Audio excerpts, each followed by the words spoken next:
Vamos a empezar el día de hoy. Como les dije, puntualmente el objetivo es tener claros los criterios para una cuantificación e identificación mediante cromatografía de gases. El tema de hoy lo voy a enfocar a aquellas cuantificaciones a nivel traza. Y también quiero explicarle lo que son las categorías de ensayo. Tenemos distintas categorías de ensayo, ya que cada una tiene un objetivo diferente. Y el día de hoy vamos a ver lo que es la cuantificación a nivel de ensayo traza. El segundo objetivo que tengo es que tengan muy claro cómo funciona el modo de adquisición SIM y el modo de adquisición por monitoreo de reacciones múltiples para un analizador de masa en tándem. Cuando con estos conocimientos usted va perfectamente a identificar cuáles son los beneficios o qué es lo que usted necesita para los lineamientos del laboratorio al cual pertenece.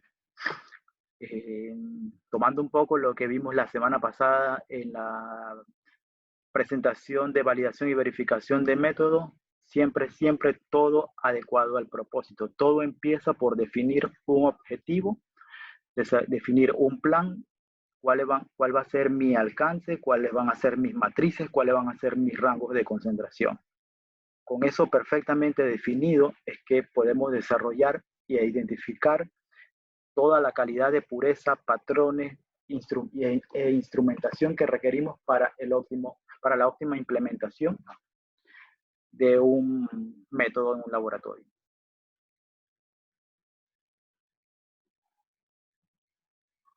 Estos son los temas que vamos a ver el día de hoy. Una introducción a lo que es la espectrometría de masa, un punto, y pienso que este para mí es el punto número 1 a resaltar entre todos los puntos del día de hoy, lo que es el efecto matriz.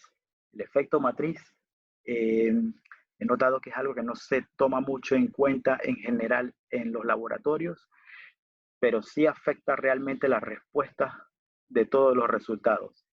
Hoy quiero que quede bastante claro y si tienen preguntas, las ponen en el chat porque apenas yo termine el punto de efecto matriz, las voy a revisar todas para aclarar la duda inmediatamente. Así que primero empezamos por una introducción a lo que es la espectrometría de masas, el efecto matriz,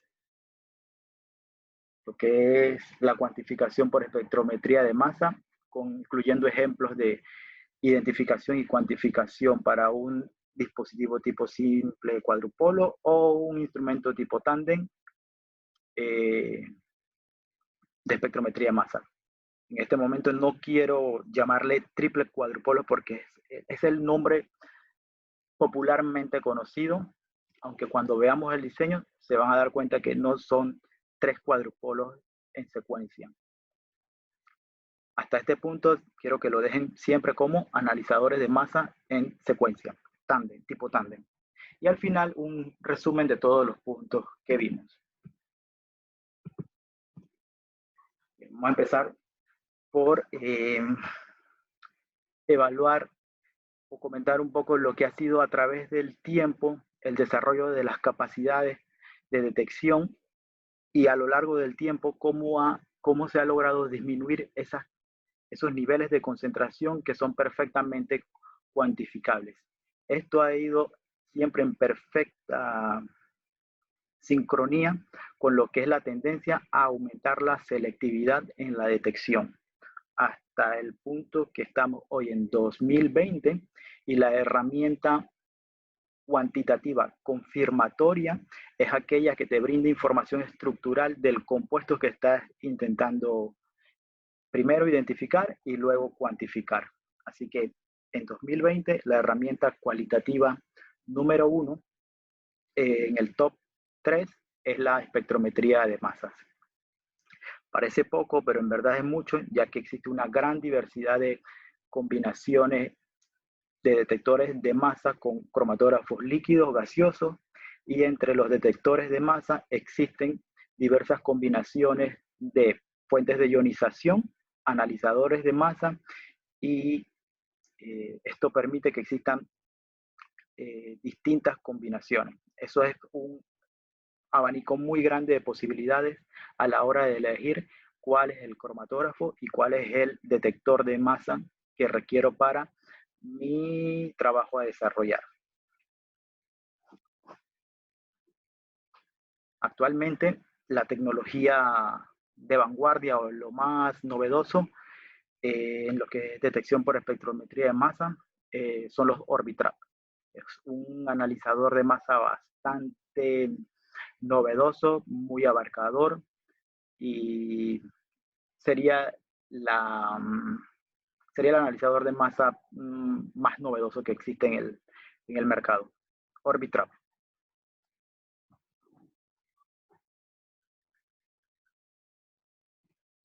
Y entonces, continuamos. Tenemos, como les comenté al principio, básicamente, dependiendo de cuál literatura usted revise, normalmente va a encontrar que hay 6 categorías de ensayo, 4 categorías cuantitativas y 2 solamente o de identificación o un ensayo presencia-ausencia. Para todos los ensayos que son tipo cuantitativo, el grado de verificación, si ya es un método normalizado o si es validación para un método desarrollado por el laboratorio, básicamente incluye una validación de todos los parámetros necesarios. Hoy, y siendo el más complejo, aquel que contempla validar cada uno de los parámetros, decidí basar la presentación en lo que es un ensayo cuantitativo a baja concentración, ya que cada uno de los parámetros de validación se debe realizar. ¿Cuál es el ejemplo? Un ejemplo más común en el cual esta categoría de método se utiliza, aplica a todo aquel ensayo en donde se monitorea que la concentración de un analito no es superior a un valor reglamentado. Con esta expresión incluye todo aquello lo que es un residuo o de plaguicida o de metal o en alimento o en una matriz acuosa. Así que es bastante abarcador el ejemplo. Ensayo cualitativo categoría 2 a baja concentración. La muestra a evaluar está sujeta a un criterio de aceptación a una muy baja concentración. Y el resultado sea una concentración mayor a la permitida o una concentración menor a la permitida es muy importante, ya que sobre esa muestra se van a tomar decisiones.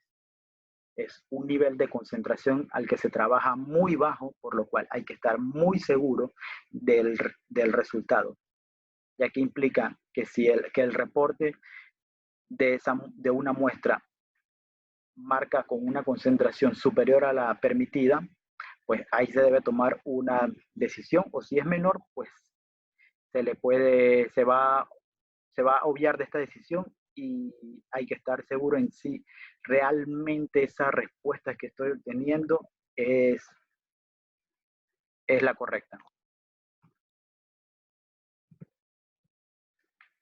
Cada vez que se genera un resultado utilizando un método de este tipo de categoría 2, nivel de concentración muy bajo, se requiere confirmar el resultado, ya sea que el resultado sea positivo o negativo.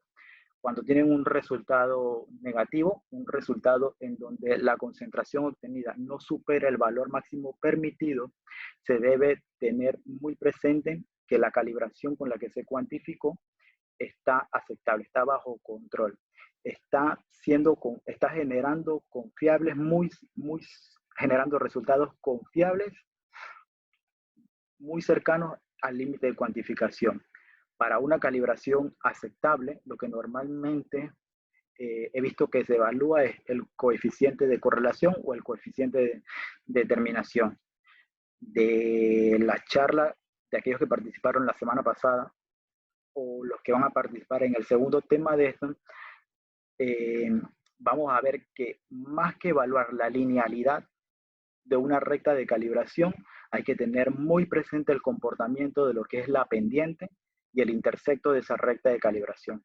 La pendiente de la recta de calibración es la sensibilidad del método y el intersecto nos muestra cuánto lo está afectando el medio. Si el intersecto se mueve mucho del origen, pues algo en el solvente está aportando a la respuesta instrumental. Si es la pendiente, podemos observar que si la pendiente aumenta o disminuye, se está afectando lo que es la respuesta en el detector. Así que la calibración aceptable va más allá de solamente monitorear lo que es el coeficiente de determinación y correlación. Mínimamente hay que evaluar la pendiente, el intersecto, y en nuestra segunda sesión vamos a ver lo que son los residuales en una recta de calibración. Cómo se deben comportar mis residuales para tener una calibración aceptable. Lo segundo es tener una recuperación aceptable, una recuperación de mis controles. Si mis controles están preparados a una concentración muy cercana a lo que es el valor que monitoreo, entonces si los resultados están dentro de la tolerancia que determine como aceptable, mis cuantificaciones están siendo aceptables. Esto para el caso de cuando los resultados son negativos. En el caso de ser un resultado positivo, hay que confirmar que realmente la muestra contiene el analito en esa concentración. Y si es positivo, es una concentración superior a aquella permitida. Entonces, es muy importante que se confirme que realmente el valor obtenido, ese valor superior al permitido, es real. Aplica el mismo concepto de calibración aceptable, de recuperación de los controles, pero para resultados positivos se debe hacer una confirmación adicional. Y esto aplica para cuando se trabaja a bajos niveles de concentración.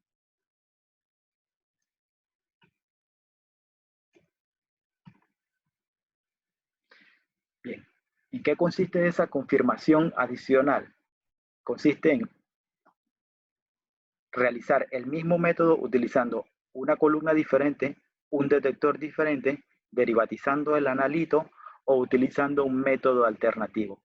En cada uno de estos ejemplos implica tiempo y el costo asociado a realizar cada una de estas opciones. Entonces, la confirmación requiere que usted utilice un método derivatizando su analito, utilice un método alternativo, utilice una columna de diferente polaridad o utilice un detector diferente que también responda al analito que quiere cuantificar. Para los casos 1 y 2, en donde se puede cambiar o la columna o el detector, hay distintas combinaciones posibles. Pero en el caso de realizar su cuantificación mediante cromatografía de gases y utilice un detector tipo FIT, captura electrónica, nitrógeno, fósforo o termoflama, la combinación más aceptable es utilizar dos columnas de polaridades diferentes y que estas dos cromatografías se realicen detectándose con dos tipos de detectores diferentes. Esto para el caso de cromatografía gaseosa. En el caso de cromatografía líquida, la combinación que genera un resultado aceptable como confirmatorio es utilizar dos columnas de distintas polaridades y utilizar detectores selectivos, como lo son el fluorescencia y aquel que da información estructural como el arreglo de diodos. El detector de fluorescencia, a diferencia del detector de radiación de ultravioleta visible, es de mayor selectividad, ya que la respuesta detectada en el detector proviene de un estímulo específico. En un detector de fluorescencia se aplica un estímulo específico para obtener una respuesta específica. Un único compuesto puede absorber de una única radiación, una única longitud de onda, pero debe responder específicamente con un valor. Esa selectividad solamente se obtiene al utilizar un detector de fluorescencia. El detector de arreglo de diodos te va a permitir obtener lo que es el espectro ultravioleta del compuesto. Entonces estás realizando dos cromatografías que te dan información estructural. Para cromatografía líquida, la confirmación de mayor jerarquía la da utilizar combinaciones de detector de fluorescencia y arreglo de diodos. Esto para los detectores convencionales de cromatografía líquida y cromatografía gaseosa. Y aquí es donde entra lo que yo he denominado confirmación inequívoca. Una confirmación inequívoca es generar un resultado utilizando una metodología en donde la lectura o obtención de la concentración del analito en la muestra se obtiene mediante una identificación y cuantificación a partir de información estructural del compuesto. Eso es lo que brinda la cromatografía acoplada a la espectrometría de masas en todas sus distintas combinaciones. Cromatografía líquida o cromatografía gaseosa. Acoplado a un detector de masa para líquidos o para gases. Esa confirmación es inequívoca. Ahora vamos a ver por qué. En cromatografía de gases normal con detectores convencionales, ya sea cromatografía líquida o gaseosa, el único criterio de identificación que tenemos siempre es el tiempo de retención. Ese es el único criterio que tenemos para identificar y para cuantificar las áreas.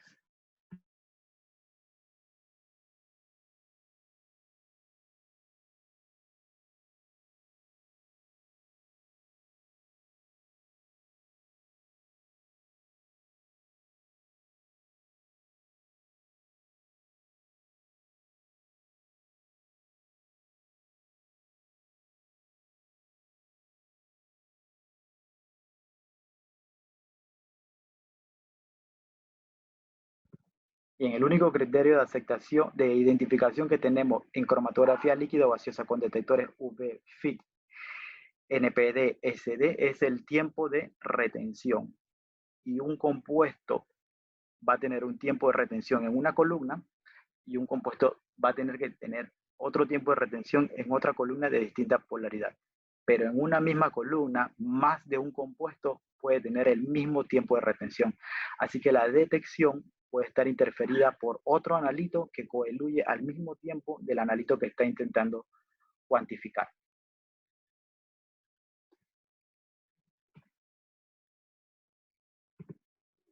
¿Alguien me puede escribir en el chat si me está escuchando, si me están escuchando?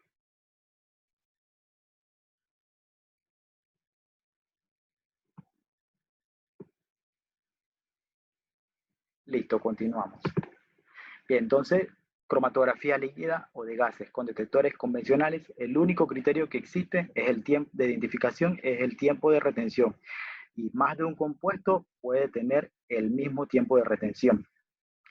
Más de un compuesto puede tener el mismo tiempo de retención, pero ahora de ver la información estructural dentro de los compuestos que están generando esa señal, es el beneficio de realizar una cromatografía con un detector que brinda información estructural. Dos compuestos pueden coeluir al mismo tiempo, pero esos dos compuestos van a tener distinto peso, pueden tener mismo peso molecular, pero van a tener distinto espectro de masas si la fuente de ionización que se está utilizando es capaz de generar espectros de masas. Entonces, tenemos un segundo criterio de identificación adicional a que debe coeluir en un tiempo de retención, debe generar un espectro de masa igual al de la sustancia que se está buscando. Ese espectro de masa debe contener información esencial capaz de compararse contra aquella contenida en las referencias. Cuando se cuantifica, se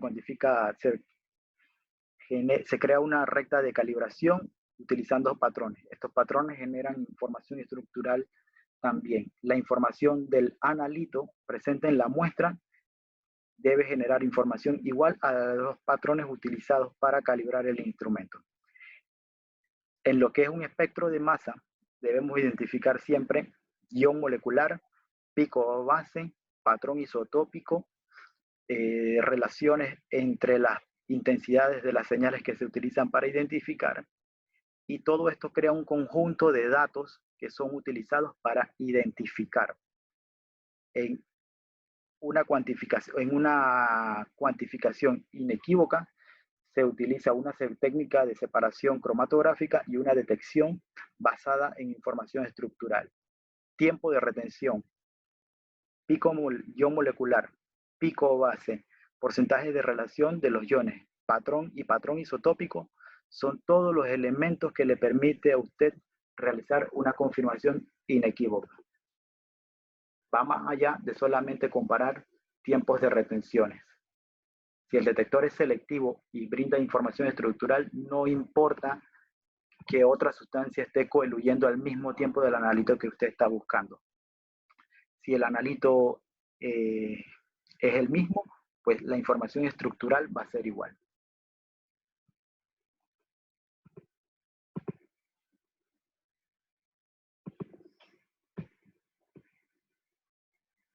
Entonces, de este primer punto de introducción, quiero que en lo que van anotando, que le pedí anotar, es que recuerden que la confirmación inequívoca es aquella cromatografía en donde la detección se hace obteniendo información estructural del analito.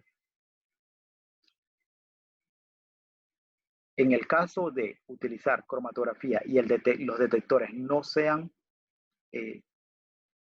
selectivos a información estructural, se requiere una confirmación. Pero si usted está utilizando como primera herramienta un dispositivo de separación con detección en donde se obtiene información estructural, entonces no se requiere una confirmación adicional. Ya su método es de la mayor jerarquía de identificación que existe. Y entonces en este punto de la introducción, lo que quiero que se lleven es cromatografía acoplada a espectrometría de masa, es una forma de cuantificación y confirmación inequívoca, ya que la identificación no está basada solamente en los tiempos de retención, sino que está basada en lo que es información estructural. Y en este momento, antes de pasar a lo que es el efecto matriz, si alguien tiene alguna pregunta, pues puedo mirar unos segundos el chat y ver si alguien tiene una pregunta.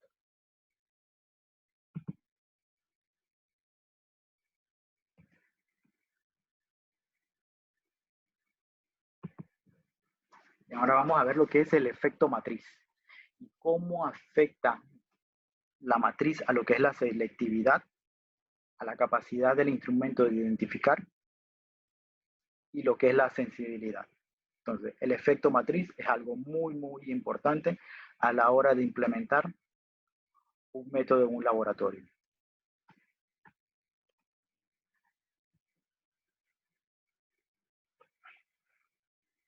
En los métodos categoría 2, en donde se va a identificar un compuesto y cuantificar y evaluar y comparar contra un valor, principalmente están pensados para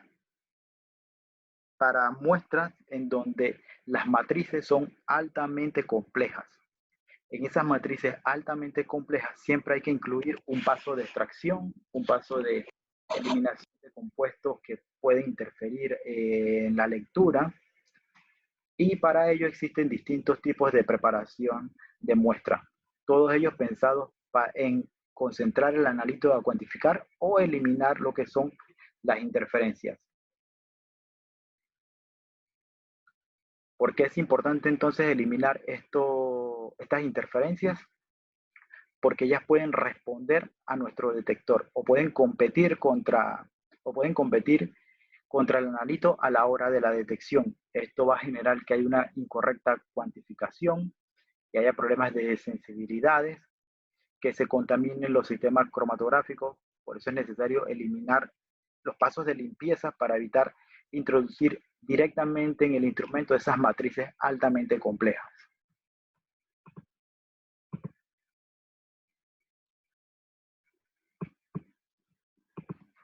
¿Cuáles son las opciones que hay para compensar el efecto matriz?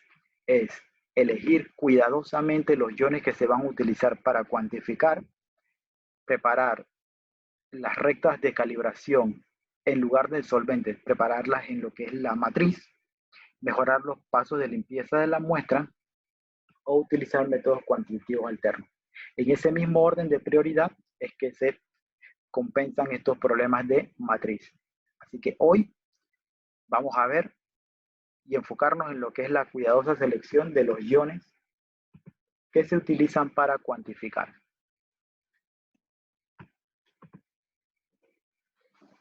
Antes de continuar, pues definir qué es lo que es la matriz. La matriz son todos los componentes presentes en la muestra, exceptuando el analito que se desea cuantificar. Todos esos componentes presentes en la matriz en algún momento pueden causar o pueden participar en el método. Y esa participación se le llama efecto matriz. Esa participación del analito va a causar un efecto. Y si se logra identificar cuál es la sustancia que está interfiriendo, pues a ello lo conocemos como interferencia. Por eso en muchos métodos está perfectamente caracterizado cuáles son las interferencias y a qué concentración interfieren en un resultado. Esa sustancia interferencia va a causar principalmente dos comportamientos. En un comportamiento, la interferencia va a competir con el analito en el proceso de ionización y en lugar de sufrir el proceso del analito, lo va a sufrir la interferencia. Como la interferencia solamente compite en el proceso de ionización y no es que tenga una carga igual o un patrón de fragmentación igual al analito, solamente va a hacer que se disminuya la cantidad de iones formados del analito que se desea cuantificar. Eso significa que la cantidad de compuesto que va a llegar al analizador de masa va a ser menor. Eso se le conoce como un efecto de suprimir la señal. En realidad, la matriz, una solución preparada de un patrón a una concentración en un solvente limpio va a tener un valor de señal. Pero ese mismo analito en la misma concentración, pero en el medio de matriz, va a generar una señal inferior. Pero es debido a que la matriz causa un efecto de supresión de señal. Y la señal en la muestra se va a ver disminuida, lo que va a parecer que la señal es inferior y la concentración es menor. Ese es uno de dos principales efectos que puede causar. El segundo efecto que puede causar es que contribuye a la señal del analito y en lugar de disminuir, bueno, la señal va a aumentar y la concentración va a parecer mayor de lo que realmente es. Así que esencialmente la matriz, el efecto matriz es percibido mediante un aumento o una supresión de la señal. Todo esto comparando siempre contra la señal en un solvente limpio. Estas son las dos principales formas de identificar si en mi matriz, si en mi compuesto está sufriendo de efecto matriz. Dependiendo de la guía de validación que revisen y dependiendo de la guía de validación que revisen. Y si usted decide utilizar un método normalizado y ampliar el alcance de ese método a una matriz diferente, aunque esté cuantificando el mismo analito, necesita evaluar lo que es el efecto matriz, porque el comportamiento de ese analito en una matriz no va a ser el mismo que cuando cambia a una matriz distinta. Un analito en solvente tiene un comportamiento. Un analito en una matriz de agua potable, residual, natural, un alimento o un tejido a la misma concentración en el mismo instrumento puede generar una señal instrumental diferente para cada uno de los casos, ya que cada matriz contribuye a la respuesta del instrumento. Y puede que tenga 2 o 3 matrices iguales, pero no en todas las matrices va a tener la misma respuesta instrumental. Por eso es muy importante evaluar el efecto matriz. Y no toda recta de calibración, aunque incluya los valores de concentración necesarios, va a servir para cuantificar en todas las matrices existentes.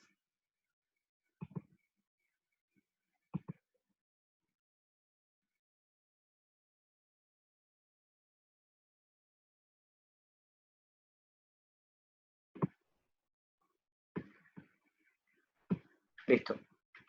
Veo que se apagó mi micrófono. ¿Alguien me puede escribir de nuevo si escucha mi voz? Bien. Juan Carlos, ya vi tu pregunta. En 5 diapositivas termino el tema de efecto matriz y le respondo tu pregunta. Aprovecho para decirle a los demás que si también tienen preguntas, las hagan. Entonces, el efecto matriz es algo que siempre se debe evaluar. ¿Por qué? Porque en un mismo instrumento, una respuesta de un analito en solvente y en 5 matrices diferentes, la probabilidad de que la respuesta sea diferente existe y se va a dar. Así que debemos evaluar siempre la respuesta del analito a cuantificar en el medio de la matriz. ¿Cómo se evalúa ese efecto matriz? Lo que se hace es preparar a la misma concentración un patrón del analito en solvente y a esa misma concentración en una matriz blanca.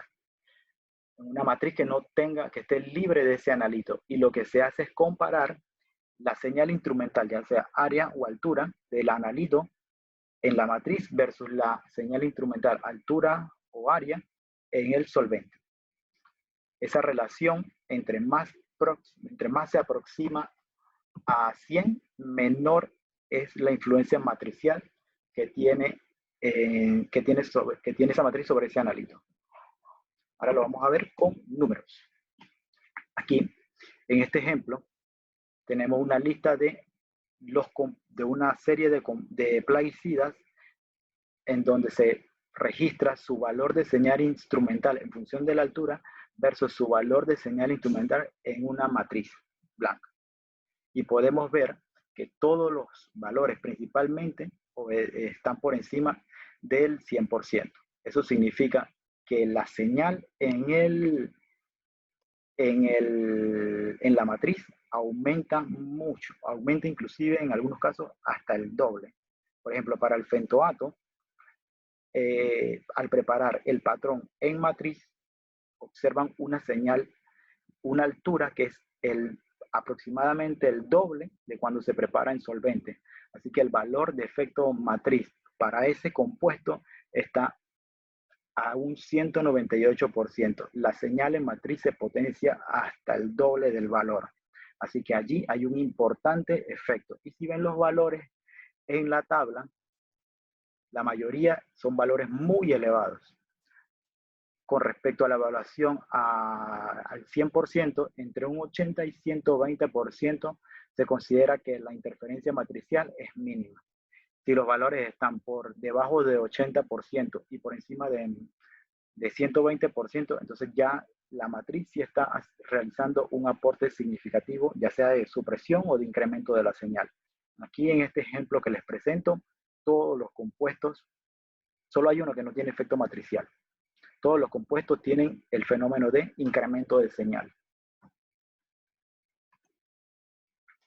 Una forma alternativa de evaluar el efecto matricial es con la ecuación que ven en la pantalla, en donde a medida que se aproxima a 0, menor es el efecto matricial. Si ven la gráfica, el compuesto que menos efecto tiene y realmente es alto es el diclorbos y el clorpirifos. Todos los demás están muy alejados de 0. Así que en todos estos compuestos, en esa matriz, están sufriendo de efecto matricial. Y esto es la forma de ver compuesto a compuesto. Pero en una recta de calibración hay que evaluar todos los niveles de concentración de esa recta de calibración para ver si a lo largo de todo el rango de concentraciones se está viendo el aporte de supresión o de incremento de señal en esa matriz.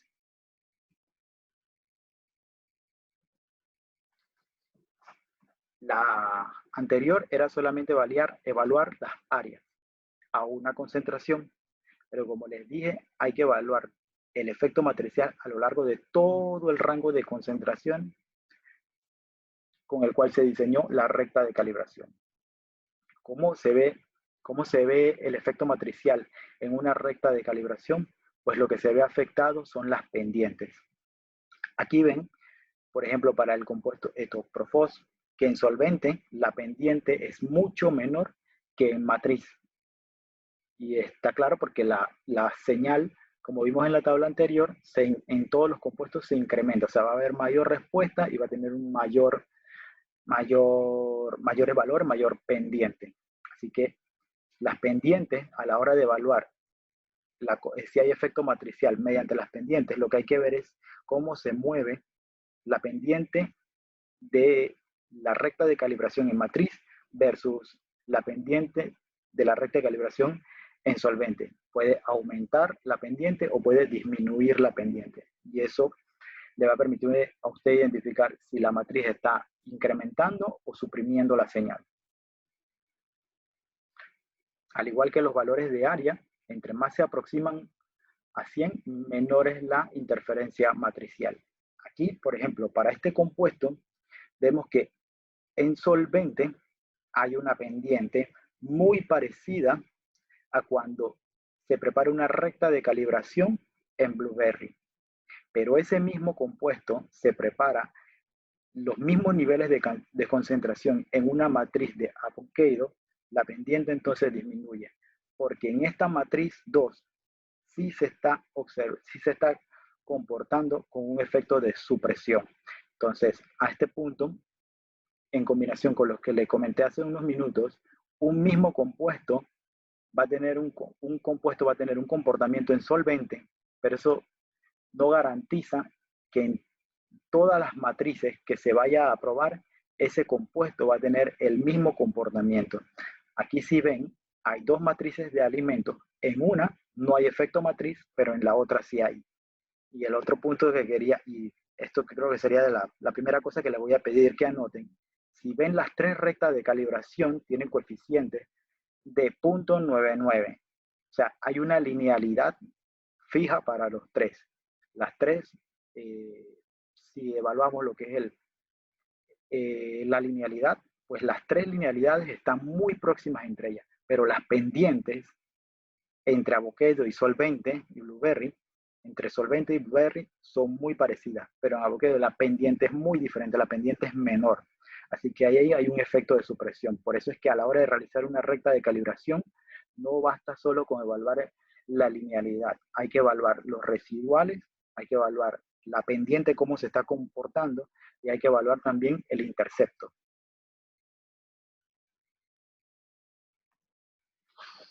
Bien, aquí, un poco más amplio, se ve la diferencia de pendientes, misma linealidad, diferentes pendientes. Los interceptos están bastante próximos. Para este otro compuesto también pues vemos que hay un incremento de la señal y con esto es lo que quiero cerrar la parte del efecto matriz. Voy a revisar las preguntas y aquí hay alguien que me pregunta, cuando tengo gran variedad de matrices para un mismo analito, ¿se tendría que evaluar en todas esas matrices? Sí, la respuesta es sí. Tienes que evaluar para todas las matrices cómo se comporta. Sí, tendrías que evaluar. Si ya el método lo implementaste para una matriz y sabes que está funcionando a esa concentración en esa matriz, ya lo tienes listo. Pero eso no significa que si vas a incluir, aunque tu matriz original, que sabes que funciona, es de alimentos, porque los alimentos son algo muy extenso y hay distintos tipos de matrices. Varía la humedad, el contenido de grasa, si es un tejido, si es un vegetal, si es un alimento seco. Esa diversidad es lo que causa tanta variedad de matrices. Así que, aunque tengas un método montado para un analito en una concentración, en un alimento, digamos, parecido al nuevo que quieres preparar, debes debes confirmar en tu laboratorio que tienes un desempeño igual al que ya tenías. Así que sí, la respuesta, si ingreso una nueva matriz en mi alcance, la respuesta a eso es sí. Debes hacer un trabajo para evaluar si hay o no hay efecto matriz. El criterio de aceptación 80-120 de la variación de las pendientes es algo que no está escrito en una guía, es una sugerencia, y ese criterio lo puedes flexibilizar o lo puedes poner más rígido, 90-110% o 70-130%. Así que este es el punto en que quería llegar. Sí, siempre hay que evaluar las matrices, cómo se comporta mi analito. En solvente siempre se va a comportar perfectamente, y es el punto de comparación. Otra pregunta que me hacen: ¿el cálculo del efecto matriz sería solamente un paso inicial para la validación de un método? Sí, sería el paso inicial y va combinado con la linealidad para poder generar resultados, para hacer tus experimentos de confirmación de límite de detección o cuantificación, los recobros. Necesitas una recta de calibración, y antes de definir cuáles son los valores, debes definir si esa recta de calibración la vas a preparar en solvente o la vas a preparar en matriz. Así que el paso 1 es comparar si mi matriz me está interfiriendo. Y ahí entra en juego la simulación de matriz, o de alguna forma conseguir una matriz limpia en la cual probar.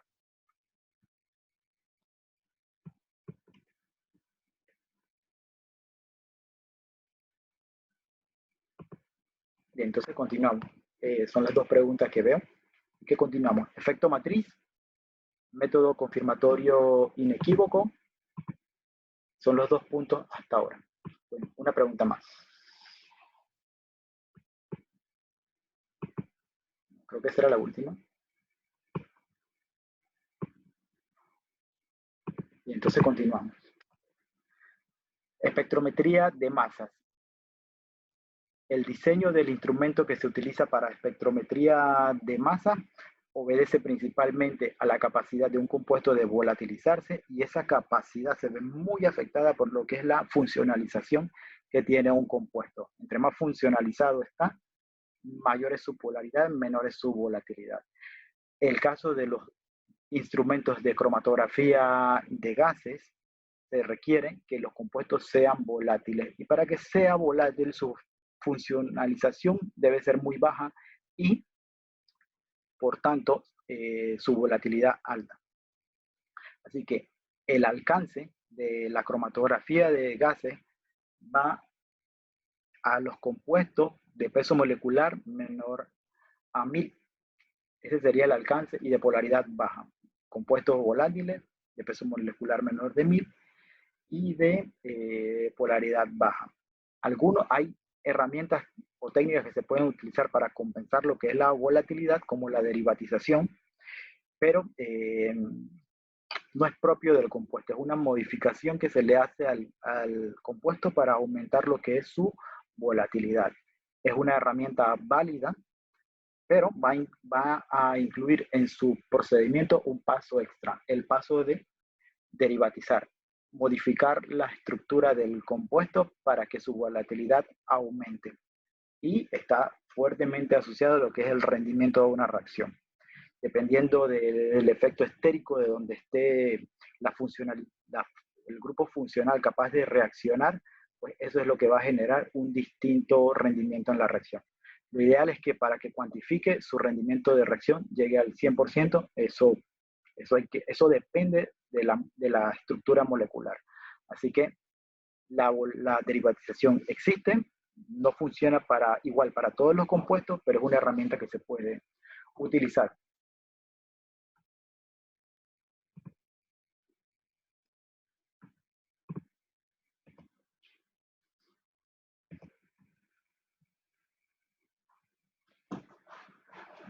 Ahora, en un detector de espectrometría de masas tenemos unas zonas básicas y comunes a todos los espectrómetros de masa.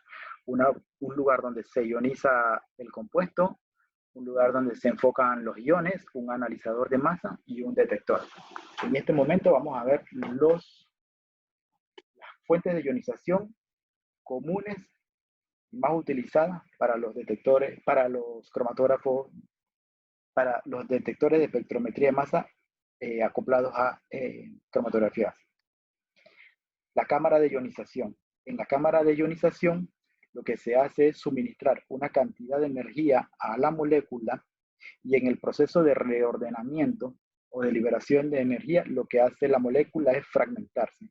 Fragmentarse basado en patrones de fragmentación ya muy bien definidos.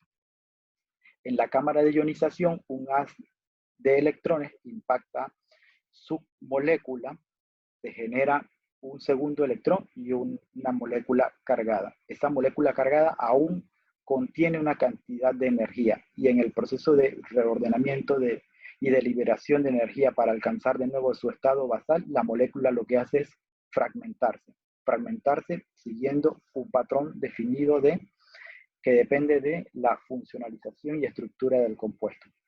Al final lo que se obtiene es un espectro que puede que contenga información sobre el compuesto intacto o que contenga solamente información de sus fragmentos. Pueden ocurrir ambas cosas, que se vea el compuesto intacto y sus fragmentos o que solamente se vean sus fragmentos.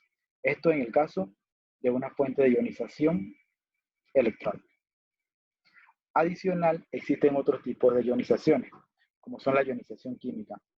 Una forma de convertir su compuesto, de ponerle carga a su compuesto, pero conservando el compuesto intacto. Lo que se hace es transferirle, generar un aducto que tiene una carga, y esa carga es la que se detecta. El aducto siempre va a ser el compuesto más un protón, más una molécula de metano o de etilo, o si se usa amonio, pues más un aducto formado con amonio. Esto sería para la ionización química positiva. En el caso de la ionización química negativa, se aumenta la selectividad ya que la carga solamente se transfiere a una molécula que tenga un heteroátomo muy electronegativo, como cualquiera de los halógenos. Así que la selectividad es la misma que en un detector de captura electrónica, solamente que lo que se ve ahora es una masa cargada. Y la única forma de que responda es que la molécula tenga un heteroátomo electronegativo. Así que la selectividad cuando se utiliza ionización química negativa aumenta. El criterio de identificación es el tiempo de retención y la capacidad de responder del analito. Si puede tener el mismo peso molecular, pero debe contener igual el heteroátomo electronegativo para que pueda responder a esa ionización. Así que en cromatografía de gases hay 3 tipos de ionizaciones esenciales. Son las más comunes: la ionización electrónica, la ionización química positiva y la ionización química negativa. La única ionización que genera espectros es la ionización electrónica. La ionización electrónica. La ionización química positiva y negativa, lo que le genera a usted es una señal en donde el compuesto está intacto. Así que lo que usted va a poder ver es el peso molecular de su compuesto y dependiendo del gas reactante que esté utilizando para formar el adducto, usted va a calcular si ese ion equivale a un ion, una masa más un protón, una masa más un metano, un nitrógeno, amonio o un etilo. En el espectro de masa, ¿qué es lo que observamos siempre? Observamos 2 señales básicas que siempre hay que buscar. Una es el ion molecular y la otra es el pico base. El ion molecular, esta sería la segunda y la tercera cosa que quiero que anoten: ion molecular y pico base. El ion molecular es la señal que equivale al peso molecular del compuesto. Cuando es ionización química, es el adducto que se forma. Cuando es ionización electrónica, lo que usted va a tener ahí es el neto peso del compuesto. Sí, se mantiene sí se conserva en el proceso de fragmentación. Pero esté o no esté, lo que usted siempre va a tener es una señal de mayor intensidad. A la señal de mayor intensidad se le denomina pico base y es el fragmento que se forma principalmente en el proceso de fragmentación. Así que en todo espectro de masa siempre debemos buscar cuál es el pico base y cuál es el ion molecular. El pico base es la señal de mayor intensidad y el ion molecular es el ion de mayor peso y que equivale al peso molecular del compuesto. Siempre identificar bien cuál es su pico base. El ion molecular puede que esté o que no esté. Luego de tener claro cuál es el pico base, ya puede comenzar a identificar cuáles son sus fragmentos. En un espectro de masa siempre va a observar que hay señales de menor porcentaje de abundancia que están alrededor de o en una mínima cantidad. Esas señales que ustedes observan ahí son la contribución isotópica del carbono y sus distintas combinaciones que puede tener también con otros isótopos, con los isótopos del hidrógeno. Así que todas esas pequeñas señales que normalmente varían a la unidad o a 2 unidades son las contribuciones isotópicas de las distintas combinaciones que pueden haber entre los isótopos del carbono y los isótopos del hidrógeno. Son señales que realmente no tienen valor para elegir un ion propio de la fragmentación. Son señales que están ahí y no siempre deben, y no deben ser utilizadas para identificar fragmentos del compuesto en la cámara de ionización. Así que esas pequeñas señales que están alrededor del ion molecular o de los fragmentos de mayor intensidad son debido a las contribuciones isotópicas. Hay distintos isótopos y cada uno contribuye dependiendo de su abundancia relativa.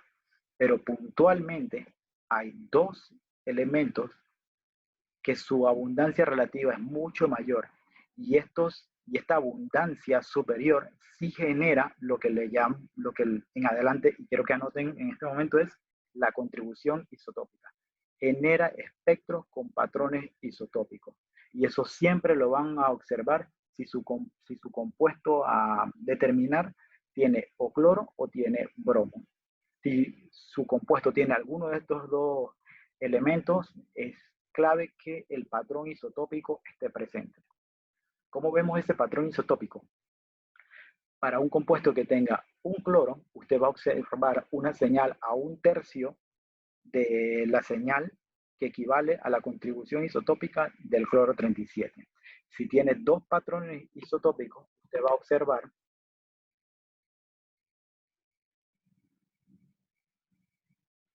observar un patrón isotópico igual que el que está aquí. 3 señales, está el 60% y la otra entre 10 y 20% de la señal principal. Y así va a observar que existe un patrón isotópico si el compuesto tiene 1, 2, 3, 4 o 5 heteroátomos de cloro. Por ejemplo, el patrón isotópico para el clorpirifos tiene 3 heteroátomos de cloro. Así que puede que tenga señales o iones provenientes de fragmentos que contengan los 3 cloros, o que contengan 2 o que contengan 1. Si es un fragmento o es el ion molecular que contiene los 3 heteroátomos de cloro, usted debe observar un patrón isotópico como este que estoy señalando aquí. En el momento que pierda 2 cloros y solamente contenga 1, la señal debe tener el patrón isotópico, este que estoy marcando, que está a la mano izquierda. Una señal principal y otra a 1/3 de la altura. Veamos el espectro del clorpirifos. Aquí podemos ver el espectro de masa obtenido por ionización electrónica. La única ionización que genera espectro de masa. Ionización química positiva o negativa no genera espectro de masa, genera una señal alta de lo que equivale al ion molecular. Aquí podemos ver que para el clorpirifos, abajo dice atracina, pero es clorpirifos, podemos ver el patrón isotópico de 314 concuerda con el comportamiento para el cloro 2. El de 197 concuerda con 3 heteroátomos de cloro. Así que cada vez que su compuesto está presente, puede coeluir algo al mismo tiempo de retención. Puede generar un espectro que tenga las mismas señales de intensidad alta, mismo ion molecular, mismo pico base, quizás tenga uno o dos fragmentos iguales, pero si el patrón isotópico no está presente, entonces no es la sustancia. Por eso es muy importante tener presente los patrones isotópicos, dependiendo si su molécula tiene un heteroátomo de cloro o tiene un bromo. En el caso del ejemplo de adracina, tiene un único heteroátomo de cloro, así que debe tener un patrón isotópico como el que está a la izquierda, una señal a un tercio, una señal con una intensidad de un tercio de la del compuesto. Y aquí pueden ver que para 215, 200, pero no para 158 ni para 173 tiene ese comportamiento de patrón isotópico.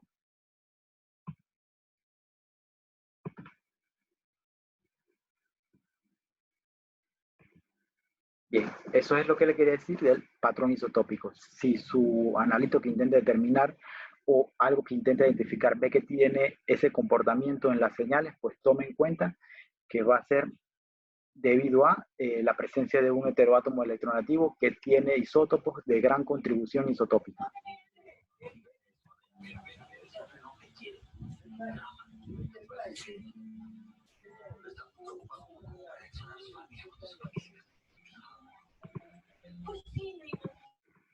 Listo. Veo una pregunta aquí, así que voy a leer. Voy a un chat, voy a leerlo.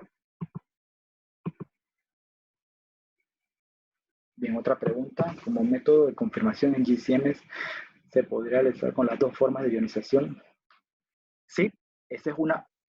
Si tienes un compuesto y quieres confirmar, la alternativa es realizar la ionización química. Esa siempre va a ser una alternativa a cuando tu compuesto genera un espectro de masa y ese espectro de masa tiene una total ausencia del ion molecular. Lo que haces es confirmar con una ionización química que el peso molecular del compuesto lo que hace es confirmar el peso molecular del compuesto utilizando ionización química. Así que la respuesta ahí a lo que dices es sí, lo puedes confirmar el compuesto obtenido por el espectro de masa obtenido por ionización electrónica utilizando ionización química.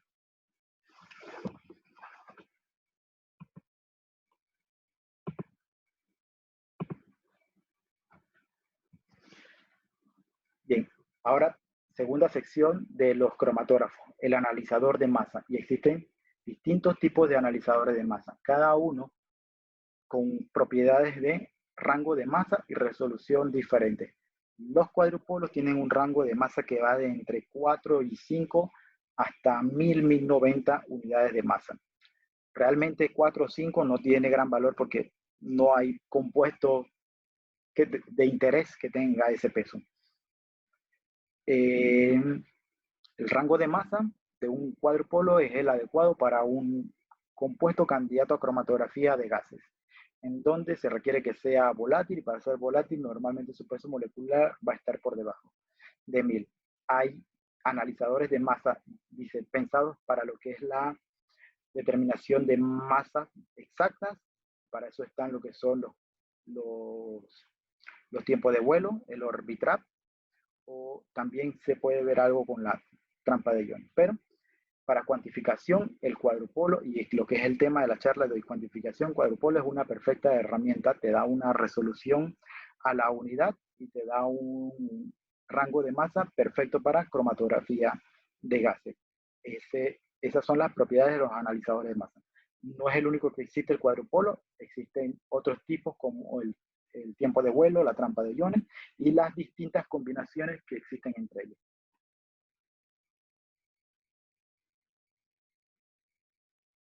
Sí, aquí veo otra pregunta.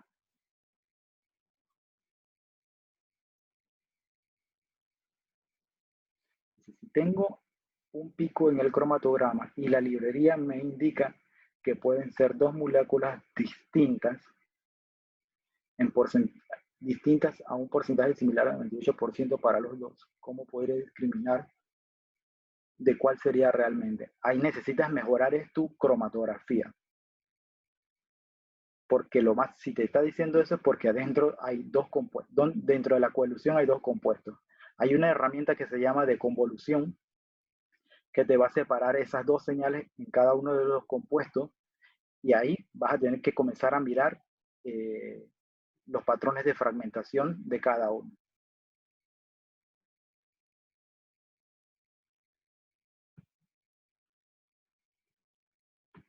Y entonces continúo. La resolución. La resolución entre los analizadores de masa varía. La mayor resolución la tiene el Orbitrap. Luego sigue el analizador de tiempo de vuelo, la trampa de iones y por último la resolución a la unidad. Los analizadores de masa y sus combinaciones en tándem de los cuadrupolos. Así que para resolución, la mayor resolución la tienen los analizadores de masa tipo Orbitrap.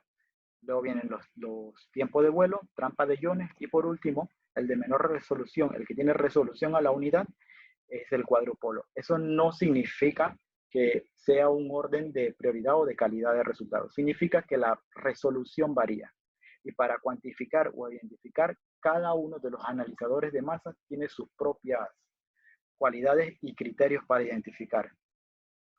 Si la propiedad de masa exacta es la bondad en un analizador de masa, entonces en ese analizador de masa se identifica y se cuantifica basado en la exactitud de la masa. Si el espectrómetro de masa es capaz de generar fragmentos, entonces pues se evalúa en función de la formación de esos fragmentos. Y eso da origen a las distintas combinaciones de analizadores de masa, en donde hoy, como les comenté al principio, vamos a ver las combinaciones de cuadrupolo. Un cuadrupolo sencillo o varios analizadores de masa en tándem, tipo cuadrupolo.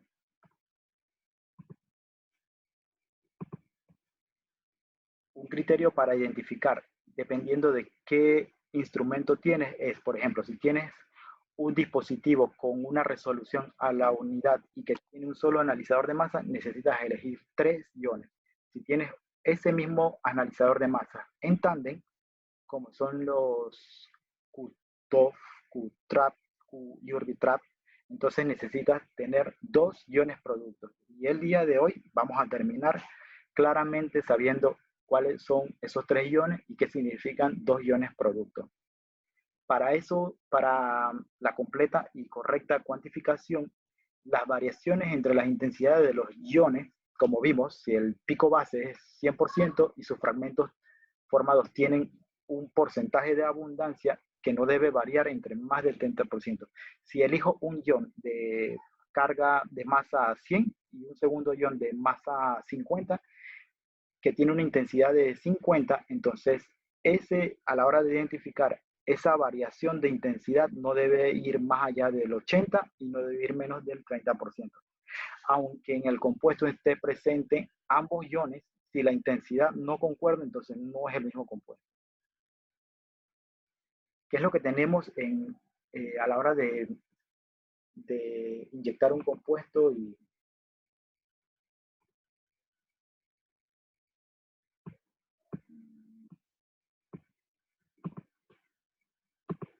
Si tenemos un compuesto, una señal instrumental, un pico cromatográfico en nuestra corrida, vamos a tener información espectral de lo que está contenido dentro de ese pico.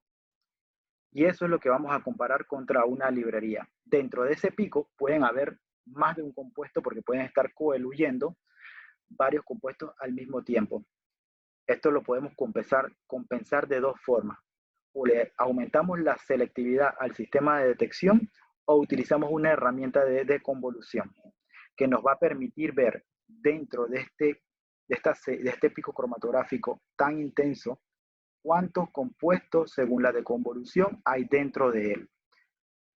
En este ejemplo, estoy hablando un poco de lo que me preguntaron, pero en este ejemplo que vamos a ver, no utilicé deconvolución porque el compuesto es algo puro.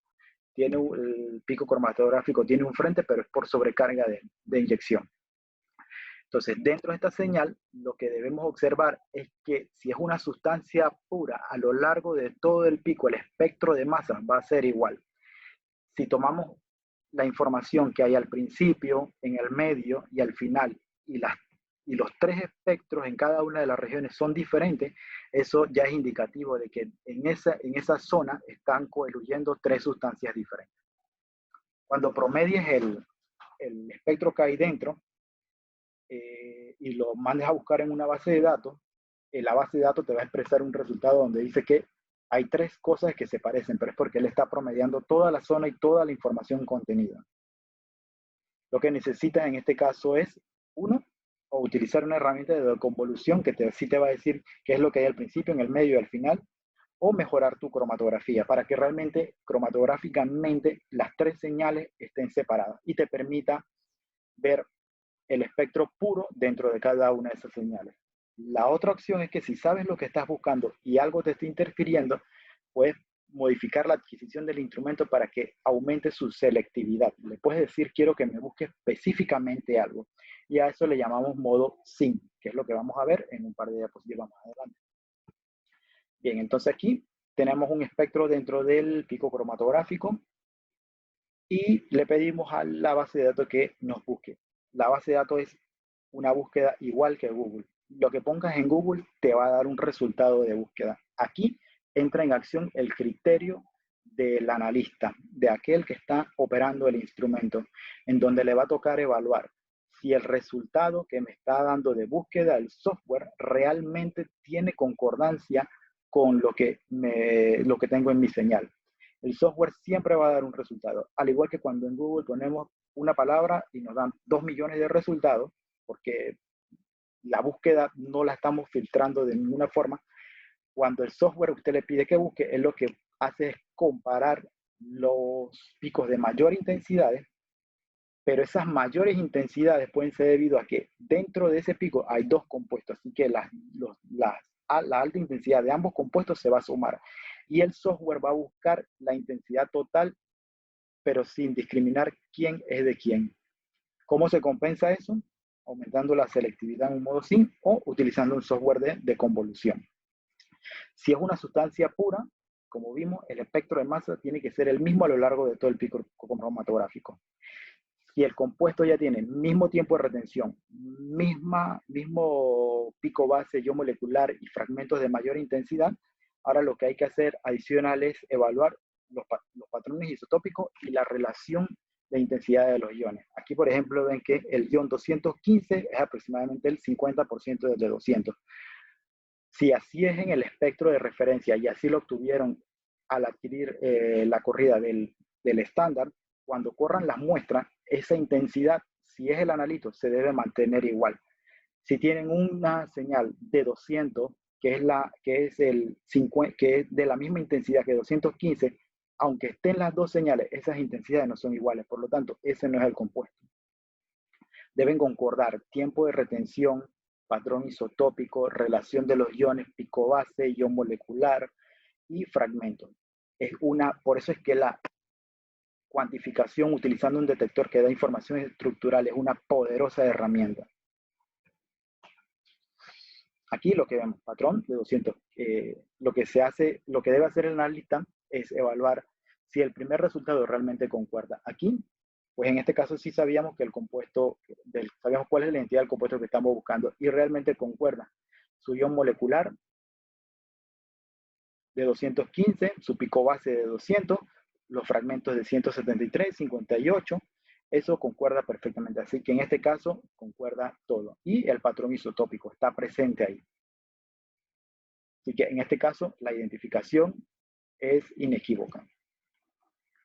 Cuando vayamos a hacer una cuantificación, lo anterior era la identificación, debemos elegir cuáles son esos tres iones que vamos a elegir para cuantificar. Y aquí, por ejemplo, 200, 215 y 173 son tres iones perfectos para afinar lo que es la búsqueda, aumentar lo que es la selectividad en la búsqueda del compuesto. Y es lo que nos indica el método de la guía de referencia que les mostré hace un minuto. Cuando utilizas un dispositivo, un analizador de masa con una resolución a la unidad, debes elegir 3 iones. Y esos 3 iones no debe variar su relación más del 30%. Y esos 3 iones tienen que tener información estructural. Si tienes el pico base, si tienes una señal que equivale al pico base, perfecto, puedes utilizar esa. El ion molecular también lo debes utilizar. Un fragmento de importancia y que le puedas dar una explicación a cómo se forma, también es otro ion clave a elegir. Así que estos son los 3 iones que hay que mirar, siempre observando el patrón. Este criterio es propio del operario del instrumento. Su experticia en espectrometría de masa es la que le va a permitir a él elegir perfectamente cuáles son los iones. Y lo otro muy importante, deben ser iones que no interfieran con algo que está en la matriz. Esta es la parte donde es clave evaluar si los iones que elijo son afectados por la matriz. Por eso, iones como 44 y 58, que son muy abundantes, en lo que midas siempre vas a tener una señal 44 y 58, algo de peso molecular muy bajo, no es buen candidato como ion de cuantificación, aunque 58 tiene una intensidad muy alta. Algo va a competir contra él y va a causar interferencia. Bien, entonces estos serían los 3 iones y que la relación entre los iones no sea superior al 30% con respecto al espectro de masas de referencia. Si eso se lo decimos al instrumento como condición de búsqueda, como condición de identificación para generar un resultado, va a utilizar ese mismo criterio. Y si ven aquí en la tabla, esta es la evaluación de un patrón. No encontró el molinato porque dice que aunque encontró los iones, la relación entre los iones no concuerda, así que ese no es el compuesto. Aunque el software identifica el tiempo de retención, la presencia de los fragmentos, aunque todo eso concuerde, si no concuerda la relación entre iones, entonces no es el compuesto y el software uno lo configura para que tome esa decisión. De todos modos, uno como analista tiene la experiencia para entrar a la señal, ver el espectro obtenido y confirmar que realmente eso es así o que algo en el software está mal.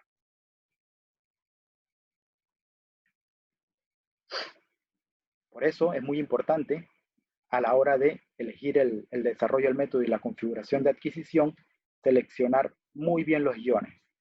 Los iones que vas a utilizar para cuantificar, ya que ellos también se van a ver afectados por lo que es la matriz. Y la matriz va a generar señal siempre, así que va a interferir.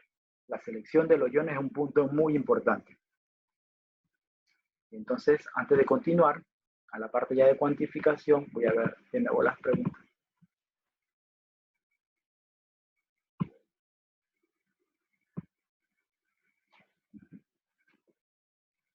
Bien, tenemos otra pregunta. Dice, si inyecto un estándar de 5 compuestos y el cromatograma queda resuelto completamente, pero 2 picos distintos de la librería. Sí, eso ya me estás dando más información, porque ahora sí me estás diciendo que es un estándar. Antes pensaba que era una muestra, pero esto que me aportas en la descripción ayuda mucho. Si es un estándar de 5 compuestos y tiene 5 señales, pues ahí no hay más nada, son esas 5 señales. Así que cada compuesto debe estar puro. Entonces luego buscas en la librería y te dice que hay 2 del mismo del 99. Me dice que son los mismos en un porcentaje del 99%. O sea que a los 2 los reconoce como igual. Si son 5 estándares, en ese momento sabes quiénes son cada uno. Ojalá alguno de esos dos que te está mostrando el 99% sea realmente el componente. Si hay otra cosa que te está apareciendo ahí y tu sustancia es pura, están ocurriendo 2 cosas. O algo en el solvente está causando esa interferencia o algo en el instrumento está aportando a esa señal. Pero si estás inyectando un patrón, debes tener un espectro de masa lo suficientemente claro para que lo puedas identificar. Lo otro es que al igual que en Google, la respuesta no esté dentro de la librería. También tienes que evaluar si esa librería realmente contiene el compuesto de ese estándar. Seguro tienes la librería más completa, así que debería estar. Ahí lo que tienes es un problema de identificación pero es propio, o sea, no hay duda de la pureza del compuesto ni del solvente en que estás preparando. Algo está aportando a esa señal y está causando y está colocando fragmentos que interfieren en la identificación de la base de datos.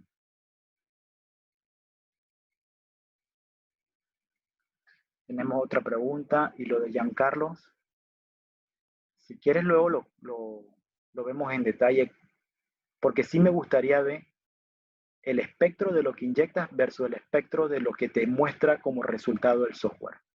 Eso sí me gustaría verlo y si te puedes conseguir una captura de pantalla de aquí a que terminemos, ayudaría mucho a aclarar la situación. Tenemos más preguntas.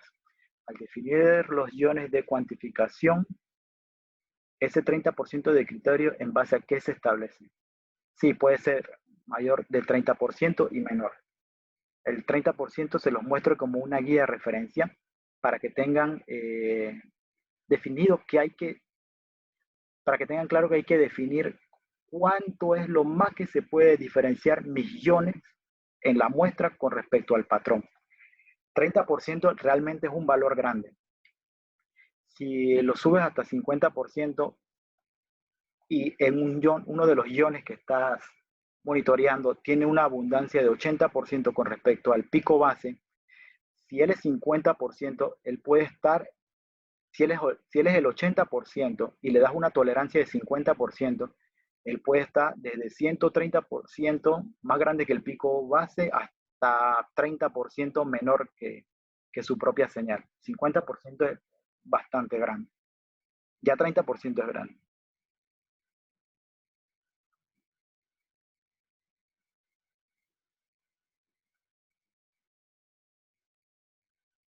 Bien, entonces el patrón. ¿Podría ser mayor del 30%? Sí, la respuesta es sí. Es un criterio que elige cada uno y que normalmente no lo vas a encontrar en la información del método. Aunque sea un método normalizado, ese detalle normalmente no aparece.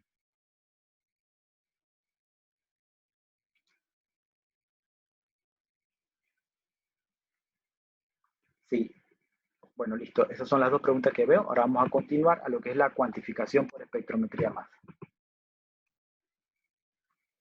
Bien, como vimos, para espectrómetro de masa cuadrupolo sencillo, se eligen tres iones que deben estar muy bien pensados. Pero cuando el instrumento es tipo triple cuadrupolo, se deben elegir 2 iones producto. No es algo tan común tener en Panamá un equipo tándem, así que esa es una de las razones por la que elegí este tema de charla y compartirle a ustedes cómo se alimenta de información un espectrómetro de masas tipo tándem. Y aquí creo que para muchos está entrando en acción este término de 2 iones productos. Vamos a ver qué son esos iones productos. Como vieron en la referencia anterior, se eligen 3 iones productos y las intensidades de las relaciones de los iones no debe ser mayor del 30% cuando se usa un analizador de masa sencillo o tándem. Para analizar de masas tipo sencillo, los 3 iones se obtienen de los 2 distintos tipos de adquisición que tiene un analizador de masa sencillo. Los 2 distintos tipos de adquisición que tiene un analizador de masa sencillo son el modo scan, en donde yo le digo al instrumento, quiero que todo lo que viene de la cámara de ionización me lo monitoree en un rango de masas que debe estar dentro de la especificación del instrumento. Si mi analizador de masa ve de 5 a 1090, yo le puedo pedir que vea de 5 a 1090. Pero si yo estoy seguro que todo lo que estoy metiendo no tiene un peso mayor de 500 y quiero aumentar su rendimiento, le puedo pedir al instrumento que solamente me haga barridos de 50 a 400 o de 60 a 500. Yo elijo en qué rango de barrido voy a obtener, en qué rango voy a barrer las masas. Y eso es lo que me va a generar a mí el espectro de masa. El rango del espectro de masa que obtengo lo determina el rango de barrido que yo le pongo en la configuración al equipo. Normalmente estas características sí la da un método de referencia y Y si no se usa un método de referencia, pues es algo que el operador debe seleccionar. ¿Cuál es el rango de masas?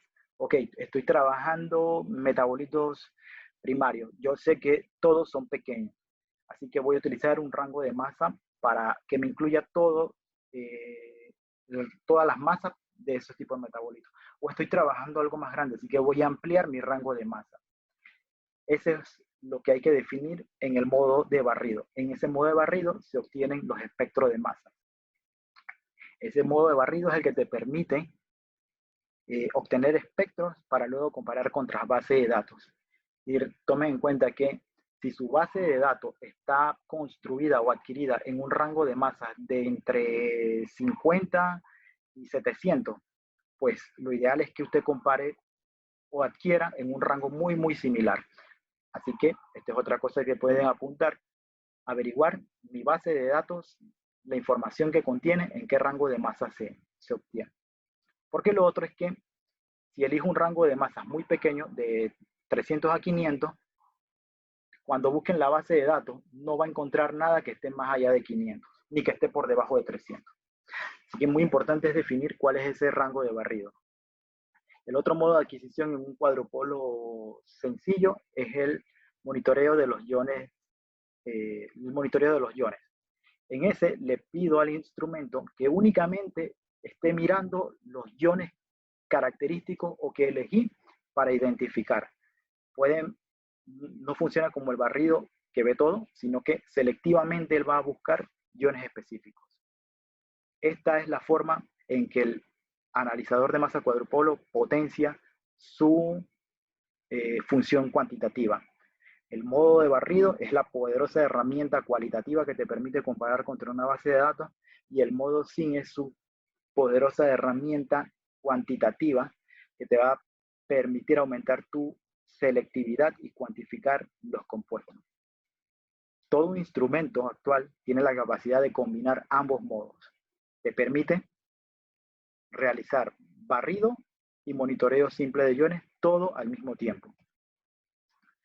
Aquí ahora vamos a ver un ejemplo. Este es un método para lo que es geosmina y soborniol. Son los compuestos que cuando llueve normalmente identificamos como olor a tierra. Tienen un olor desagradable. En una muy baja concentración ya son percibibles al olor. Uno de esos compuestos es la geosmina. Aquí vemos el espectro de masa de la geosmina. Tiene un pico base a 112 y una cantidad de fragmentos importantes, de los cuales yo elegí 125, 149. 111, aunque tiene una intensidad mayor, no lo elijo porque eso es una diferencia de una unidad. No tiene valor informativo, ya que esa señal aleatoria o alrededor de 112 son debido a las contribuciones isotópicas. Esto sí es algo que le pido que miren siempre. Todos los software buscan cuáles son los iones más abundantes, pero esa abundancia puede venir del patrón isotópico, Y como vieron, cuando hay presencia de cloro o bromo, va a haber una diferencia, va a haber un patrón isotópico y la señal del patrón isotópico varía en una unidad. Así que él va a tomar esas dos señales, cuando realmente es solamente una la que tiene información estructural. Así que les pido que de esta charla adelante, pues miren con más detalle y no confíen tanto en lo que dice el proveedor y el fabricante. Son muy bonitas las herramientas de automatización, pero se puede acostumbrar a utilizarlas. Y el criterio del analista siempre se va a imponer. Su experiencia y su conocimiento le permite a usted tomar decisiones. Y algo como tomar una señal del patrón isotópico es algo que el software siempre lo hace. Esa señal de 111, si en la programación automatizada de elección de iones la hace con el software, él la va a tomar porque es la más abundante. Bien, ahora hacemos una inyección de un mix que tiene un estándar interno, geosmina y soborniol. Y la geosmina debe diluir en un tiempo por aquí alrededor de 25, 45. Si ven, en ese intervalo hay dos señales que podrían ser. Y lo que estamos viendo en la pantalla es el cromatograma de la corriente iónica total. Es el cromatograma que incluye todos los iones que el instrumento puede ver. Así que él me está viendo todo. Y ese todo incluye la matriz. Así que él me va a monitorear mi analito de búsqueda o mi patrón, más todo lo que está presente en la matriz. Y si lo que está presente en la matriz tiene una concentración mayor a lo que estoy buscando, pues esa señal va a ser superior a mi señal del analito. Lo que hago es construir un método en donde le pido al analito, quiero que me busques información cualitativa y cuantitativa. Así que le digo, hazme barridos en un intervalo de tiempo de 0.1 que van de 60 a 400. Y con eso voy a tener un espectro de masa. Pero al mismo tiempo, en ese intervalo de tiempo, quiero que me hagas una búsqueda selectiva de los iones que yo sé que son propios del patrón de fragmentación de mi compuesto geosmina.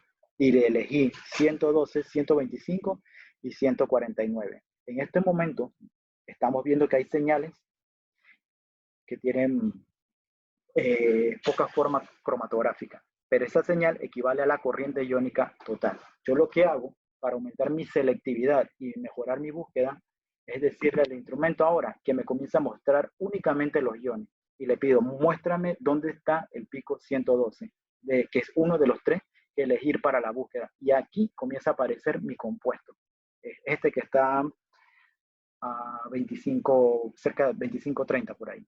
Luego le pido al software, quiero que me muestres los 3 iones y aparece mi compuesto con una mayor intensidad que la corriente iónica total. Porque en mi modo de adquisición le dije, búscame de forma cualitativa, en forma de barrido, y búscame en forma selectiva, en forma para realizar mi cuantificación. Y si ven, la adquisición simultáneamente arriba, en esta parte de aquí, le da el espectro scan y abajo le da el monitoreo simple de iones. Selectivamente le estoy diciendo al instrumento, en este intervalo de tiempo, búscame este compuesto, y esta es la información estructural. Recuerden que siempre va a haber aporte de la matriz, y como vimos, el primer cromatograma tiene muchas señales, pero son propias de la matriz. Ahora vamos a ver lo que es la adquisición en modo triple cuadrupolo. Vimos los 3 iones que hay que elegir y que sus diferencias de relaciones entre cada uno de esos iones no varían más del 30%. Esos son los criterios de identificación en el detector de masa. Adicional al tiempo de retención. Tiempo de retención, iones selectivos, relaciones entre los iones, y si ven, el compuesto no tiene heteroátomos electronegativos ni uno que le genere un patrón isotópico muy marcado. En un analizador de masa tipo triple cuadrupolo, lo que debemos monitorear son 2 iones productos. En un analizador de masa tipo triple cuadrupolo, lo que tenemos es una cámara de ionización igual a la del tipo cuadrupolo sencillo. Esta parte es de cuadrupolo sencillo. Tenemos la cámara de ionización, un enfoque de óptica, y para el ejemplo de cafeína que estamos viendo aquí, el compuesto tiene un peso molecular de 194. Suministramos energía, obtenemos en cierta abundancia el compuesto intacto y sus compuestos y sus fragmentos en menor abundancia. En este espectro, el ion molecular es igual al pico base y los fragmentos tienen una abundancia menor. Esta abundancia que vemos por aquí de el fragmento de 109 está cerca del 70%. Esa relación de 70% con respecto al pico base es la que no debe variar más del 30%. Y este otro que elegimos, que está cerca del 30%, tampoco debe variar 30 hacia arriba, 30 hacia abajo. Aquí es donde entra en acción cuánto rango de tolerancia le doy. Si el ion que estoy eligiendo como ion de búsqueda, su abundancia es de menos de 30, si elijo 30% de tolerancia y su abundancia es de 30%, su rango de aceptación va de 0 a 60. Así que aquí debería ser un rango menor. Si el de acá está por 70% y la tolerancia es 30%, va de 100% hasta 40%. Aquí es donde es importante cuánta tolerancia le doy a esa relación de iones. Si la abundancia es mucho menor, pues entonces, por muy pequeño que sea la señal que encuentre, si la tolerancia que le dimos es grande, él lo va a identificar como positivo. Aquí vemos una tablita en donde están los 3 iones que se eligieron, 200, 215, 173. Y esa es la información de búsqueda. En la información de adquisición, él tiene que encontrar esos mismos 3 iones en el mismo tiempo de retención, y si todo esto concuerda, entonces el compuesto es positiva, es un resultado positivo. En el caso de encontrar una misma señal, pero que la relación de iones no concuerde, lo va a marcar como relación de iones no concuerda. Así que hay algo que tiene el mismo tiempo de retención, pero no contiene la misma relación de iones. Así que eso lo identifica como negativo. Para un equipo analizador de masa sencillo, los dos modos de adquisición son scan y SIM, uno cualitativo, el otro cuantitativo. Se puede programar que esa información sea simultánea. Le puedo programar al equipo, quiero que me adquieras en un intervalo de tiempo espectros de masa para identificar y comparar contra base de datos, y quiero que también selectivamente me busques iones para cuantificar. Eso sería para los analizadores de masa tipo cuadrupolo. Para los analizadores de masa tipo tándem, se sigue conservando la opción de el modo scan, pero ahora se introduce el concepto de monitoreo de reacciones, y se puede monitorear más de una reacción. Por eso se monitorean reacciones múltiples, reacciones que ocurren simultáneamente. Al igual que en un equipo sencillo, se pueden monitorear al mismo tiempo eventos de reacciones múltiples y de barridos. Para la parte de adquisición de información, vamos a utilizar el mismo compuesto de cafeína como ejemplo. En la cámara de ionización se suministra energía a la cafeína y se forman 3 principales fragmentos. Uno de ellos, el pico base, equivale al ion molecular. Y los otros 2 son fragmentos de menor peso. Cuando se va a realizar una cuantificación en un triple cuadrupolo utilizando monitoreo de reacciones múltiples, el único ion que no hay que elegir es aquel que equivale al ion molecular. Puede que sea el pico base o puede que no sea el pico base. ¿Por qué no se elige el ion molecular? Porque lo que haría es nuevamente introducir el mismo compuesto a un nuevo proceso. Lo que se quiere es aumentar la selectividad utilizando un fragmento de ese compuesto. Así que en un primer paso se obtienen fragmentos, y esos fragmentos, uno de esos fragmentos, uno que tenga una buena abundancia, es el que se elige para subsecuentemente realizarle un experimento de colisión que genera iones productos. Al ion que elegimos para realizarle esas colisiones le llamamos ion precursor. A ese ion precursor, que no debe ser el ion molecular, le suministramos una cantidad de energía. En la cámara de ionización se utiliza un filamento que genera un haz de electrones, pero acá la segunda fragmentación se va a realizar mediante la colisión con un gas reactante. Normalmente es argón. A ese fragmento se le suministra por colisión y con una cantidad de energía definida un choque con el gas reactante que va a producir nuevos fragmentos. Esos fragmentos nuevos que se forman son los que se monitorean. Así que a ese ion precursor se le aplica una cantidad de energía que va a generar nuevos fragmentos. Estos nuevos fragmentos son los iones productos, y la cantidad de energía que se utiliza para generar ese ion producto se le conoce como energía de colisión. Y a cada uno de estos procesos de formación de iones productos a partir de un ion precursor, utilizando una cantidad de energía específica, se le conoce como una reacción o una transición. Cada uno de estos eventos corresponde a una transición. Y el instrumento puede monitorear varias de estas transiciones al mismo tiempo. Por eso el modo de adquisición se llama monitoreo de reacciones múltiples. Como vieron en el método de referencia, indica que mínimamente se deben utilizar 2 iones productos. Así que mínimamente hay que evaluar la formación de esos 2 iones productos, eligiendo un ion precursor y que ese ion precursor no sea el ion molecular. Esto solo aplica a cromatografía de gases, que es la única fuente de ionización que genera espectro. Cuando es cromatografía líquida, la cámara de ionización no genera fragmentos, genera un aducto al igual que en la ionización química. Entonces solamente se elige el único ion que equivale al compuesto, se le aplica energía y se obtienen los iones productos. Esa es la diferencia entre un analizador de masas tipo tándem de cromatografía líquida y uno de cromatografía de gases. En cromatografía de gases es más complejo porque debes elegir un ion precursor proveniente del espectro de masas. Aunque si tienes una fuente de ionización química, puedes utilizar únicamente el ion molecular porque la ionización química produce únicamente un ion que equivale al ion molecular. Bien, entonces, monitoreo de reacciones múltiples. Esas reacciones múltiples equivalen a las transiciones que permiten generar iones productos a partir de un ion precursor utilizando una energía específica. Y esa energía no es la misma para cada transición.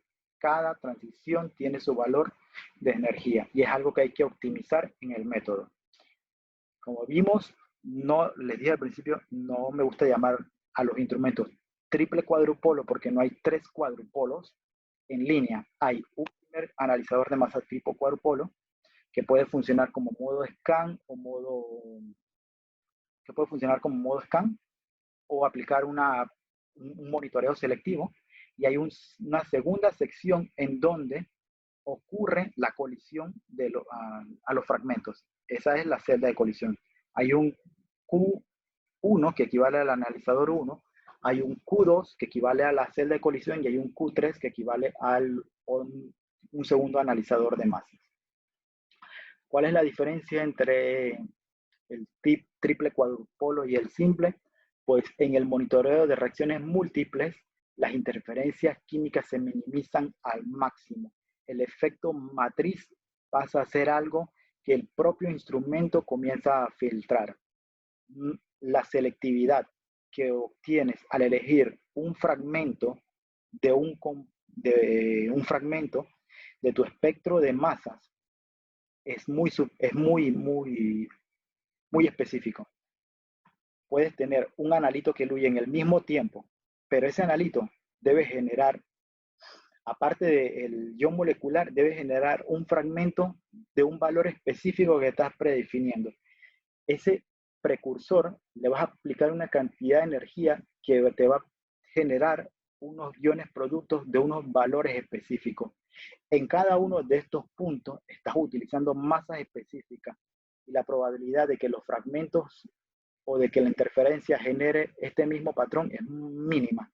Así que la selectividad y la interferencia o los problemas de efecto matriz se minimizan mucho cuando utilizas un monitoreo de reacciones múltiples. La selectividad aumenta muchísimo. Esa es una de las diferencias con un detector de espectrometría de masa que solamente adquiere información en modo SIM. Ambos son altamente selectivos, pero entre ellos dos el tipo tándem es de mayor selectividad. Así que ambos son, esta es otra cosa que quisiese que anotasen, la selectividad es muy alta en ambos equipos, pero entre ellos dos la del monitoreo de reacciones múltiples es superior. Ahora, eso no significa que lo que hay que adquirir siempre es un tipo tándem. Si sus matrices que van a trabajar no son tan complejas, un GCMS va a funcionar muy bien. Si sus matrices que va a trabajar son altamente complejas, son distintos tipos de matrices altamente complejas, pues la elección ideal, si tiene el presupuesto, es un tipo tándem. Aunque el single le va a funcionar, lo que necesita es aumentar el paso de limpieza para antes de introducirlo a su equipo tipo cuadrupolo sencillo. En el tipo tándem no significa que la señal se incrementa, significa que el ruido se minimiza. Esto le permite a usted adquirir niveles de concentración, mejorar la relación señal-ruido y permitir generar señales de patrones de mucha menor concentración con una buena intensidad de señal.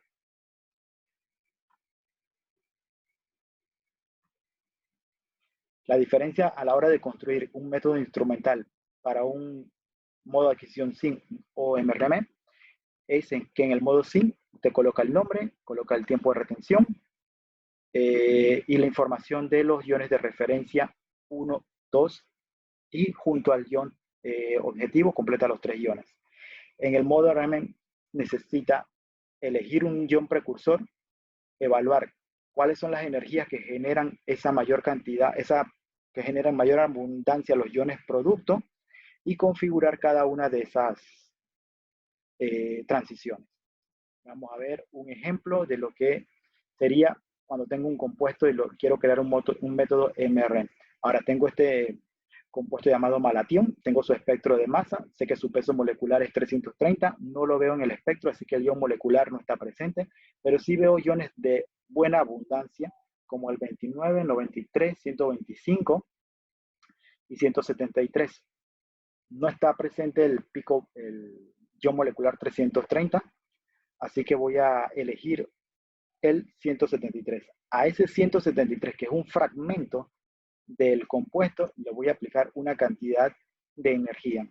Y esa cantidad de energía me va a producir distintos fragmentos de menor peso.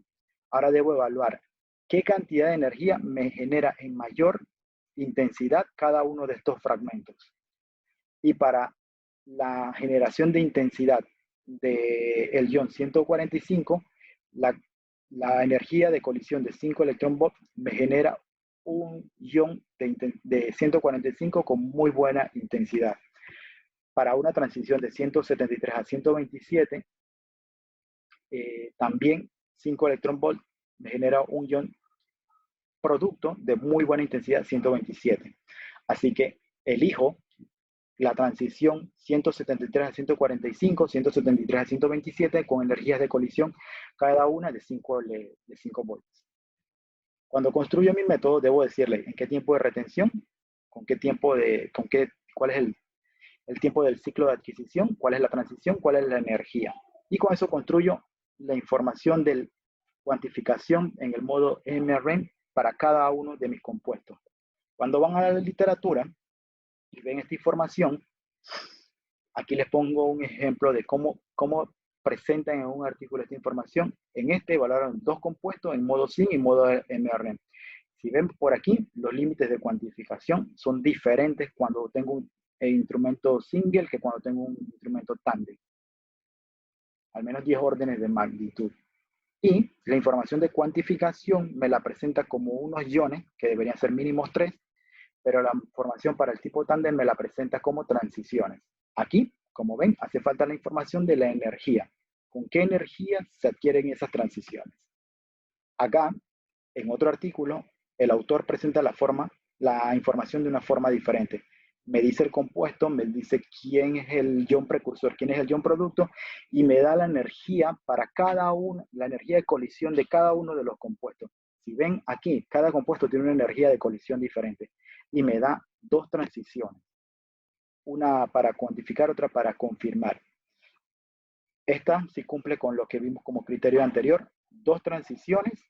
Necesito información de la energía que se utiliza en la colisión. ¿Quién es el ion precursor? ¿Quién es el ion producto?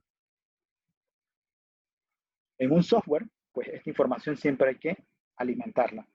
Y este ejemplo lo traigo de un software en donde usted ve la transición, cantidad de energía, transición, cantidad de energía, transición, cantidad de energía. Y el intervalo de tiempo en que aparece ese compuesto. Si ven, en un mismo tiempo, diclorpos, mefinpos y dimeotón, etoporfos, todos aparecen en un intervalo de tiempo fijo. Así que todos esos compuestos se buscan dentro de ese intervalo de tiempo. Para ir ya concluyendo, la selectividad y la capacidad y niveles de cuantificación es muy superior en un instrumento tipo tándem. Sus bondades están enfocadas a lo que es el ensayo cuantitativo, Es una poderosa herramienta cuantitativa cuando comparas contra espectros de base de datos, y las interferencias se ven minimizadas cuando utilizas un instrumento tipo tándem. Las señales instrumentales son más específicas, se ven menos afectadas por lo que es la interferencia de matriz, y la relación señal-ruido es muy superior en un instrumento tipo tándem. Así que con esto ya cierro la sesión de hoy, y es lo que le quería mostrar. La cromatografía acoplada a un detector con información estructural es una confirmación inequívoca, confirmación cualitativa y cuantitativa. El efecto matriz es algo que siempre hay que tomar, aunque tengan el mismo analito. Si usted va a introducir una nueva matriz, hay que evaluar si esa matriz va a causar un efecto de incremento o supresión de la señal. Los iones que se utilizan para cuantificar deben ser muy bien pensados. En el espectro de masa no basta únicamente con mirar el pico base ion molecular, también hay que mirar la relación de iones, los patrones isotópicos, definir los rangos de masa en que se adquieren esos espectros. En cuantificación, la superioridad de la combinación cromatografía y espectrometría de masa es muy alta. Esto da origen a una diversidad de combinaciones de analizadores de masa con fuentes de ionización que permite alcanzar distintos niveles de cuantificación. Ambos tipos de adquisición son confirmación inequívoca. Para matrices muy complejas se desarrolló lo que es la cuantificación mediante el monitoreo de reacciones múltiples, aunque también tiene otros fines. Monitoreo de reacciones múltiples utilizando instrumentos tipo tándem es muy útil cuando su matriz es altamente compleja. Si tiene el presupuesto, lo puede adquirir. Si su matriz es compleja y solamente tiene un instrumento tipo cuadrupolo sencillo, entonces va a requerir usted hacer un trabajo muy exhaustivo de limpieza de matriz para garantizar que cualquier interferencia se va a eliminar y que su analito no va a tener competencia a la hora de ser detectado. Así que sí, single o triple quad, cada uno tiene sus bondades, pero adicional en el laboratorio se pueden hacer cosas para mejorar la calidad de la muestra que se va a introducir. Esos serían los comentarios finales que les digo. Y hay tantas matrices que cada una requiere una evaluación diferente.